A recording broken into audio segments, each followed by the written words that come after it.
আমার মনে হয় তারপর যে সার্বিক তদন্তের যে গাফিলতি হয়েছে সেটা মাথায় নিয়ে কিন্তু সিপির যদি নৈতিক বোধ থাকতো উনি এমনিই পদত্যাগ করতেন। আমরা সিনিয়ররা সবসময় কিন্তু ওদের পেছনে আছি, মানে সর্বতোভাবে সাপোর্ট করি জুনিয়র ডাক্তারদের। কারণ টোটাল ৯৩,০০০ ডাক্তারের মধ্যে মাত্র ৭,৫০০ হচ্ছে জুনিয়র ডাক্তার। সুতরাং কোনো মতেই পরিষেবা কিন্তু বিঘ্নিত হচ্ছে না। তাহলে একটা কাজ করুন না, উনি গত বছর সেপ্টেম্বরের এই সময় বা আগস্ট টু সেপ্টেম্বর কতজন মারা গেছেন আর এই বছর কতজন মারা গেছেন একটা স্ট্যাটিস্টিক্স বের করলেই তো বোঝা যাবে, এক বছর আগে স্ট্যাটিস্টিক্স। এবার বলুন তো, একজন রোড ট্রাফিক অ্যাক্সিডেন্টের পেশেন্ট সে যদি ভিকটিম হয় শ্রীরামপুর হসপিটালে, সেখান থেকে কেন ট্রান্সফার করার দরকার পড়ছে? সেটা তো বেসিক প্রশ্ন ডাক্তারদের। কেন সেখানে রোড ট্রাফিক অ্যাক্সিডেন্টের চিকিৎসা হবে না একটা সুপার স্পেশালিটি হসপিটালে? আসলে উৎসব করতে গেলে না উৎসবের একটা মানে একটা দরকার, উৎসব করার মতো অবস্থা দরকার। ধরুন বাড়িতে কেউ মারা গেছে আপনার, আপনি কি উৎসব করতে পারবেন?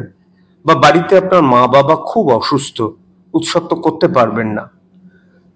সুতরাং উৎসব করাটা না জনমানুষের উপর ছেড়ে দিলেই ভালো হতো। না, রাত দখলের আন্দোলন তো থাকবে যদি জাস্টিস না হয় এবং এরকম চলতে থাকে। যদি পুজো মণ্ডপে রাত দখলের ডাক দেওয়া হয়, যারা পুজোর উদ্যোগকারী তাদের অবস্থা কিন্তু বেশ খারাপ হবে। সিবিআই এই রেকর্ডও আছে, অনেকদিন বাদেও ধরতে পেরেছে। সুতরাং হাল ছাড়লে চলবে না, আমরা সবসময় তিলোত্তমার সাথে আছি।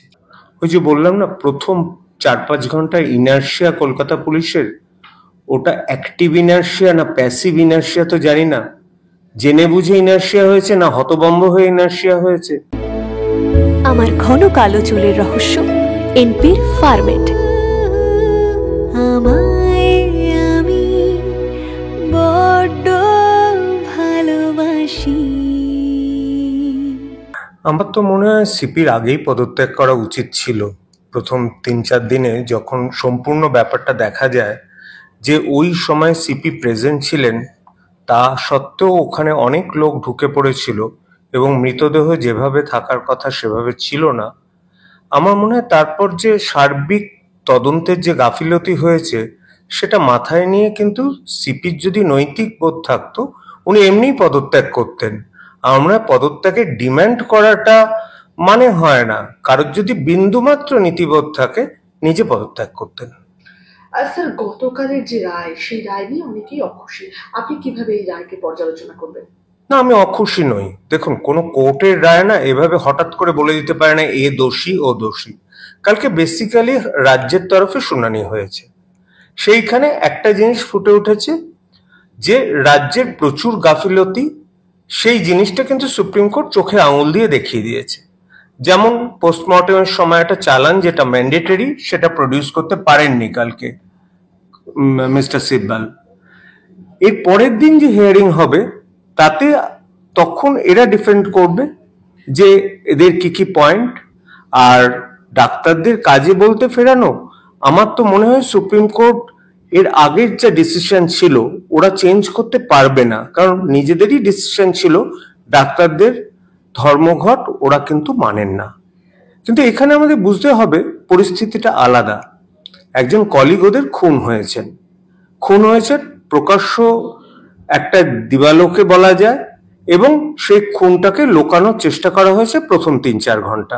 খুব প্রিপ্ল্যান্ড মার্ডার এবং কোল্ড ব্লাডের মার্ডার আমি বলি।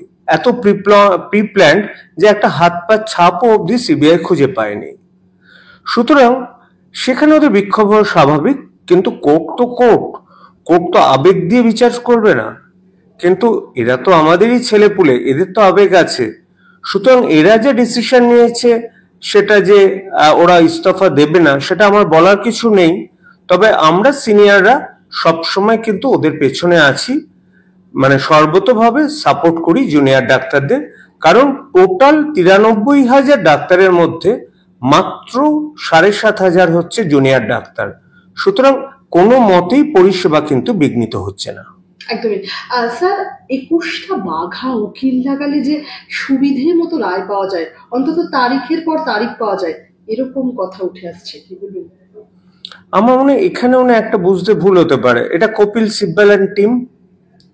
কপিল সিব্বল যদি মনে করে ওনার হেল্পের জন্য 34 জন দরকার, কালকে 21 নয় 34 জন ছিল, তাহলে উনি রাখুক। কিন্তু চিফ জাস্টিস তো পুরো ব্যাপারটা বুঝবেন, আর এবং উনি তো অনেক অভিজ্ঞ।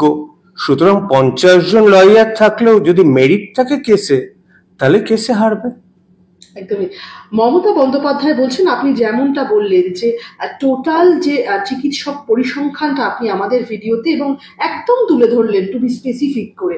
এই প্রসঙ্গে বলি, মুখ্যমন্ত্রী মমতা বন্দ্যোপাধ্যায় বলছেন 23 জন মারা গিয়েছেন, অনেকে চিকিৎসা না পেয়ে ফিরে গিয়ে বাড়িতেও মারা গিয়েছেন। জুনিয়র ডাক্তারদের ধর্মঘটে স্বাস্থ্য ব্যবস্থা ভেঙে পড়ছে, এটা কি সম্ভব? তাহলে একটা কাজ করুন না, উনি গত বছর সেপ্টেম্বরের এই সময় বা আগস্ট টু সেপ্টেম্বর কতজন মারা গেছেন আর এই বছর কতজন মারা গেছেন, একটা স্ট্যাটিস্টিক্স বের করলেই তো বোঝা যাবে। এক বছর আগে স্ট্যাটিস্টিক্স আমরা সবচেয়ে ভালো। শুধু কোভিডের ইয়ারটা করবেন না, কোভিডের ইয়ারে তো রোড ট্রাফিক অ্যাক্সিডেন্ট হতো না। এবার বলুন তো, একজন রোড ট্রাফিক অ্যাক্সিডেন্টের পেশেন্ট সে যদি ভিকটিম হয় শ্রীরামপুর হসপিটালে, সেখান থেকে কেন ট্রান্সফার করার দরকার পড়ছে? সেটা তো বেসিক প্রশ্ন ডাক্তারদের। কেন সেখানে রোড ট্রাফিক অ্যাক্সিডেন্টে চিকিৎসা হবে না একটা সুপার স্পেশালিটি হসপিটালে? গোল্ডেন আওয়ারটা তো প্রথম 2-3 ঘন্টা, সেটা তো শ্রীরামপুর থেকে আরজিকর আসতেই চলে গেল। সুতরাং আমার মনে হয় এই ব্যাপারে স্বাস্থ্যমন্ত্রী যেটা করা উচিত, যেটা হচ্ছে যে আজকে ধরুন 10ই সেপ্টেম্বর, ধরা যাক 10ই আগস্ট টু 10ই সেপ্টেম্বর 2024, আর 10ই আগস্ট টু 10ই সেপ্টেম্বর 2023-এ কতজনের মৃত্যু হয়েছে সেই পরিসংখ্যানটা দিলেই বোঝা যাবে। স্যার, একটা প্রশ্ন সমাজের বিভিন্ন প্রান্ত থেকে উঠে আসছে এবং আমাদের প্রশ্ন আপনার কাছে, যেভাবে জুনিয়র ডাক্তারদের ওপর চাপিয়ে দেওয়া হচ্ছে, জুনিয়র ডাক্তারদের কর্মবিরতিতে কি কোথাও গিয়ে রাজ্যের স্বাস্থ্য ব্যবস্থার যে কঙ্কাল চিত্র সেটা বেরিয়ে এলো বলে আপনার মনে হয়? আসলে আমরা যখন পড়তাম, মানে ওয়ে ব্যাক ইন 1982-87, তখনই কিন্তু আসলে ডক্টর পেশেন্ট রেশিওটা আমাদের দেশে বড্ড খারাপ, এবং পপুলেশন বাড়ছে, ডাক্তারের সংখ্যা হয়তো বাড়ছে, কিন্তু ইকুইপমেন্টস এবং ইনফ্রাস্ট্রাকচার অত তাড়াতাড়ি বাড়ানো সম্ভব না। সুতরাং আমার মনে হয় একটাই ব্যাপার, যে আমাদের ওই যেটা আগে বলতাম বেসিক স্তরে, অর্থাৎ গ্রামের চিকিৎসাটা গ্রামে হোক। যেটা শ্রীরামপুরের দুর্ঘটনা, তাকে যদি স্টেবিলাইজ করে ব্লাড দিয়ে তারপর পাঠাতে পারতেন, তাহলে হয়তো সে বাঁচতে পারত। সুতরাং দেখেই রেফার করার এই টেন্ডেন্সিটা যদি কাটাতে হয়, তাহলে ইনফ্রাস্ট্রাকচার বেসলাইনে না ভালো করলে কিন্তু শুধু কলকাতার শহরগুলোর ইনফ্রাস্ট্রাকচার করলে চাপ বাড়বেই, আর একজন ডাক্তারের পক্ষে দিনে 200-300 পেশেন্ট দেখা সম্ভব নয়। স্যার, 9ই আগস্ট আরজিকরে ধর্ষিতা হয়ে খুন হন চিকিৎসক তরুণী। এরপর 13ই আগস্ট নির্যাতিতার বাড়িতে গিয়ে দেখা করেন মুখ্যমন্ত্রী মমতা বন্দ্যোপাধ্যায়। অভয়ার মৃত্যু তদন্ত চাপা দিতে টাকা দেওয়ার প্রস্তাব অস্বীকার মুখ্যমন্ত্রীর। তিনি বলছেন কুৎসা রটানো হচ্ছে, এবং আর একথা শুনে মুখ্যমন্ত্রীকেই মিথ্যেবাদী বললেন। খোদ অভয়ার মা, একজন কন্যাহারা মা, কে উনি মিথ্যেবাদী বানিয়ে দিলেন। না, এ ব্যাপারে আমি যে দেখলাম যে মুখ্যমন্ত্রী যেটা বলেছেন, আমাদের 10 লাখ টাকা দেওয়ার প্রভিশন আছে। সত্যি লয়ে কিন্তু প্রভিশন আছে যে যদি কেউ রেপ হয়ে মারা যায়, তাহলে রাজ্য সরকার 10 লাখ টাকা অবধি দিতে পারবেন। সুতরাং মুখ্যমন্ত্রীর দিক থেকে কিন্তু ঠিকই বলেছেন। আর মুখ্যমন্ত্রী বলেননি এ কথাটা কিন্তু মুখ্যমন্ত্রী বলতে পারবেন না। মুখ্যমন্ত্রী তার আইনের সাথে থেকে আইনের পক্ষে উনি যতটা টাকা দিতে পারবেন সেটাই। মুখ্যমন্ত্রী হঠাৎ করে নিশ্চয়ই বলতে পারবেন না আমি 2 কোটি টাকা দিতে পারবো। ওনার পক্ষে সম্ভব 10 লাখ টাকা আইনে আছে, সেটা উনি দিতে পারবেন। আর মানে মৃতার মা যে বা অভয়ার মা যে ভুল বলেননি, সেটা তো আমাদের কাছে আমি বেশ কিছু ভিডিও পেয়েছি এবং সেটা তো সত্যতা যাচাই করাও নয়। সুতরাং দুজনেই সত্যি কথা বলেছেন। আমার মনে হয় কেউ ভুল কথা কেউ বলেননি। একদমই। মুখ্যমন্ত্রী বলছেন পুজোতে ফিরে আসুন, উৎসবে ফিরে আসুন, রাস্তা আটকালে সবার অসুবিধে। মূলত তিনি আন্দোলনকারীদের উদ্দেশ্যে বলছেন। 1 মাস ধরে মানুষের অসুবিধা সৃষ্টি করছেন বললেন মুখ্যমন্ত্রী। কি বলবেন স্যার? আসলে উৎসব করতে গেলে না উৎসবের একটা মানে একটা দরকার, উৎসব করার মতো অবস্থা দরকার। ধরুন বাড়িতে কেউ মারা গেছে আপনার, আপনি কি উৎসব করতে পারবেন? বা বাড়িতে আপনার মা বাবা খুব অসুস্থ, উৎসব তো করতে পারবেন না। সুতরাং উৎসব করাটা না জনমানুষের উপর ছেড়ে দিলেই ভালো হতো। এটা কেউ ডিকটেট করতে পারেন না। মানুষ মনে করলে উৎসব করবে, মনে করলে উৎসব করবে না। কাউকে উৎসবে বাধাও আমরা দেব না, কাউকে উৎসব করতে এনকারেজও করব না। এটা সম্পূর্ণ মনের কাছে। আমার মন এবার উৎসাহে সাড়া দিচ্ছে না, তা বলে আমি অন্যকে উৎসাহিত আবার করবো না এরকম তো না। যে যার ইচ্ছে মতো সে কাজ করুক। একদমই। স্যার, টালা থানার যে ওসি, তাকে 4টি বেসরকারি হাসপাতাল থেকে ফিরিয়ে দেওয়া হচ্ছে, রীতিমতো তাকে অ্যাডমিট করা হয়নি। এ প্রসঙ্গে মুখ্যমন্ত্রী গতকাল বলছেন যে কি অডাসিটি, ঠিক এই কথাটাই তিনি বলছেন, কি অডাসিটি। এবং তিনি বলছেন ওই হাসপাতালগুলোর নাম আমাদের মনে রাখতে হবে। অ্যাকশন চান মমতা বন্দ্যোপাধ্যায়, কি বলবেন? স্বাস্থ্যমন্ত্রী হিসেবে উনি বলতেই পারেন, তবে আমি যতটুকু জানি, আমি যা দেখেছি ওখানে ওনার প্যানিক অ্যাটাক হয়েছে। প্যানিক অ্যাটাকের জন্য কারো কি ভর্তির দরকার পড়ে? তাহলে তো হসপিটালে একটা বেডও থাকবে না কখনো, এমনিই তো বেডের শর্টেজ। তাহলে প্যানিক অ্যাটাকের জন্য ভর্তি করি যদি, প্রতিদিন রাত্রে আমাকে 50-60 জনকে ভর্তি করতে হবে। শুধু ভর্তি করার দরকার মনে করেননি বলে ডাক্তাররা ভর্তি করেননি। স্যার, মুখ্যমন্ত্রী আন্দোলনরত চিকিৎসকদের উদ্দেশ্যে বলছেন এখানে কাজ করছেন না, প্রাইভেট হাসপাতালে গিয়ে কাজ করছে, বিস্ফোরক অভিযোগ করছেন মুখ্যমন্ত্রী, কি বলবেন? এটা না, এটা ওনার মত, আমরা বলতে পারবো না। কারণ যারা এমডি পিজিটি করছেন তাদের এতটাই কাজের চাপ থাকে, কাজের ফাঁকে তাদের বাইরে করা অসম্ভব প্রায়। কারণ আমি দেখেছি তারা করলেও হয়তো রবিবার একটা শিফট কোনো রকমে হাতে পায়ে ধরে করতে হতো, কারণ রোববারে দেখুন মেডিকেল অফিসার পাওয়া যায় না। যারা পিজিটি করছে তারা রোববার একটা বেলা কোনো রকমে করলেন। কিন্তু এই ব্যাপারটা কিন্তু মোটেও সত্যি নয় যে পিজিটিরা বাইরে করছে। ওরা যথেষ্ট মনোকষ্টে আছে ওদের একজন সতীর্থ চলে যাওয়ার জন্য।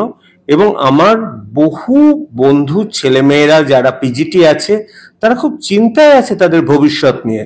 কারণ একদিকে মুখ্যমন্ত্রী বলছেন যে তাদের বিরুদ্ধে ব্যবস্থা নেওয়া হবে, যদি ব্যবস্থা নেওয়া হয় কি হবে। ইনফ্যাক্ট আমরা কালকে অনেক করে বোঝানোর চেষ্টাও করেছি যে দেখ, কাজে জয়েন করেও তো প্রোটেস্ট করা যায়, কিন্তু ওরা না, ওদের তো নিজেদের কলিগ খুন হয়েছে, ওরা আমাদের কোনো কথা শুনতে কিন্তু রাজি নয়। আমার মনে হয় বেসিক পয়েন্ট যেটা ওদের গোটা 4-5টা আছে, মেনে নিলেই তো হয়ে যায়। সিপি কে সরিয়ে দিলে অর্ধেক ঝামেলা মিটে যায়। কে চায় বলুন তো এই সময় এইসব গন্ডগোল? স্যার, পুজোর 4 দিন রাত দখলের আওয়াজ উঠছে, আপনি সামিল হবেন কি তাতে? এরকম নরম আন্দোলনে সরকার চৈতন্য হবে বলে মনে হয়? না, রাত দখলের আন্দোলন তো থাকবে যদি জাস্টিস না হয় এবং এরকম চলতে থাকে। আমার মনে হয় যেরকম সাধারণ নাগরিকের আমি দেখেছি, যদি পুজো মণ্ডপে রাত দখলের ডাক দেওয়া হয়, যারা পুজোর উদ্যোগকারী তাদের অবস্থা কিন্তু বেশ খারাপ হবে, এটুকুই বলতে পারি। হয়তো তারা আমাদের সাথে মিশে কিছু গুন্ডাগিরি করার চেষ্টা করতে পারে, যেটা আমি প্রত্যেক পথসভাতে দেখেছি। বারবার অ্যানাউন্স করা সত্ত্বেও তারা বিটি রোড ছাড়েননি। কিন্তু রাত দখলের আওয়াজ যদি দেয় মহিলারা, ডেফিনেটলি আমরা সাপোর্ট করব। আমিও যে পুজোয় যাব সেখানে গিয়ে একটা আওয়াজ তুলে দিয়ে চলে আসবো। সেটা সম্পূর্ণ ডিপেন্ড করছে, এখনো তো দেরি আছে। আমার মনে হয় সবারই জ্ঞান বুদ্ধি আছে, সবারই চৈতন্য উদয় হোক, অন্তত কিছুটা দিন আমরা ভালো কাটাই, অন্তত দুর্নীতিমুক্ত পশ্চিমবঙ্গ হোক, ভালো স্বাস্থ্য পরিষেবা পশ্চিমবঙ্গের লোকেরা পাক। এখান থেকে আমার আপনার ছেলে মেয়েদের অন্য দেশে যেন না চলে যেতে হয়, সেই ব্যবস্থাটা করুন মুখ্যমন্ত্রী, তাহলেই হবে। স্যার, আরজিকরের ফরেনসিক রিপোর্ট নিয়েও সুপ্রিম কোর্টের কাছে সন্দেহ প্রকাশ করলো সিবিআই। ঘটনাস্থল থেকে ফরেনসিক নমুনা কে সংগ্রহ করেছে তা নিয়েও প্রশ্ন তুলেছে কেন্দ্রীয় তদন্তকারী সংস্থা। তারা দাবি করেছে ঘটনাস্থল থেকে কে ফরেনসিক নমুনা সংগ্রহ করেছে সেই বিষয়টিও গুরুত্বপূর্ণ। সিবিআই শীর্ষ আদালতে আরও দাবি করেছে যে এই ধরনের ঘটনার পর প্রথম 5 ঘন্টা খুবই গুরুত্বপূর্ণ, আপনি যেরকম বললেন গোল্ডেন আওয়ার, কিন্তু তারা 5 দিন পরে গিয়েছে ঘটনাস্থলে, তখন কিছু কিছু পাল্টে গিয়েছে বলে কেন্দ্রীয় তদন্তকারী সংস্থার দাবি। কি বলবেন? এটা ভবিষ্যতে উঠে আসবে। সিবিআই তো 3D ম্যাপিং করছে, কিন্তু আনফর্চুনেটলি প্রথম 5 দিনের চেয়েও আমি প্রথম 5 ঘন্টা ইনার্শিয়াটাকে আমি সবচেয়ে বেশি দায়ী করব, যখন ওই জায়গাটায় সমস্ত লোক এসেছিল এবং সেইগুলো ভাইরালও হয়েছে। সুতরাং ডেফিনেটলি সিবিআইয়ের কথা তো মানে যুক্তি আছে, তবে সিবিআই এই রেকর্ডও আছে, অনেকদিন বাদেও ধরতে পেরেছে। সুতরাং হাল ছাড়লে চলবে না, আমরা সবসময় তিলোত্তমার সাথে আছি। একদমই। স্যার, চালান ছাড়া ময়নাতদন্ত, দেহ হস্তান্তর হয় কিভাবে? প্রশ্ন শীর্ষ আদালতের। চালান দেখাতে পারলেন না রাজ্যের আইনজীবী কপিল সিব্বল, এই চালান কি পরে তৈরি করে দিলে সেটা ধরা পড়বে? না, উনি তো বললেন নেক্সট দিন দেখাবেন, এবং নেক্সট দিন দেখালেই ক্লিয়ার হয়ে যাবে। আর আজকালকার দিনে পরে চালান তৈরি করলে সেটা ধরা যায়, সুতরাং সেটা অসুবিধা নেই। দেখা যাক না কি হয়। কোর্টে যাওয়া মানে ব্যাপারটা অনেক ডিলেড হবে। আমি এক্সপেক্ট করেছিলাম ডেটগুলো 3-4 দিন বাদে বাদে যদি দেওয়া হয় ভালো হয়, কারণ এটা খুব সেন্সিটিভ ইস্যু আমাদের কাছে। কিন্তু সেখানে 10 দিন 8 দিন বাদে দেওয়া হয়েছে। ঠিক আছে, let's hope for the best. Sir, একদম আমরা অনুষ্ঠানের শেষ মুহূর্তে চলে এসেছি। আমার শেষ দুটো প্রশ্ন আপনার কাছে। ভ্যাজাইনাল সোয়াব 4 ডিগ্রি সেন্টিগ্রেডে সংরক্ষণ করা হয়নি, এবং সন্ধ্যের পরে যে ময়নাতদন্ত, এরকম অনেক গরমিল তুলে ধরলেন আইনজীবীরা। কেন এত গরমিল? কি লুকোনোর চেষ্টা করলেন? ওই যে বললাম না, প্রথম 4-5 ঘন্টা ইনার্শিয়া কলকাতা পুলিশের, ওটা অ্যাক্টিভ ইনার্শিয়া না প্যাসিভ ইনার্শিয়া তো জানি না।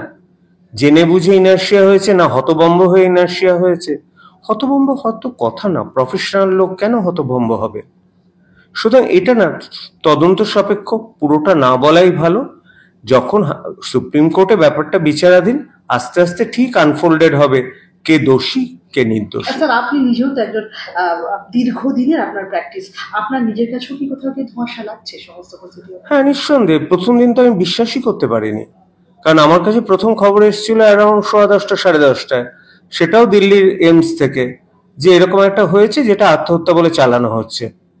সুতরাং ব্যাপারটাও আমার কাছে অত্যন্ত ধোঁয়াশা। আমি বলতে পারি আরজি করে কিছু ছেলেকে নিয়ে যদি ইন্টারোগেশন করা হয় ডেফিনেটলি ধরা পড়বে, কারণ আরজি করের মধ্যেই লুকিয়ে আছে এই দোষী। স্যার, আমার শেষ প্রশ্ন আপনার কাছে।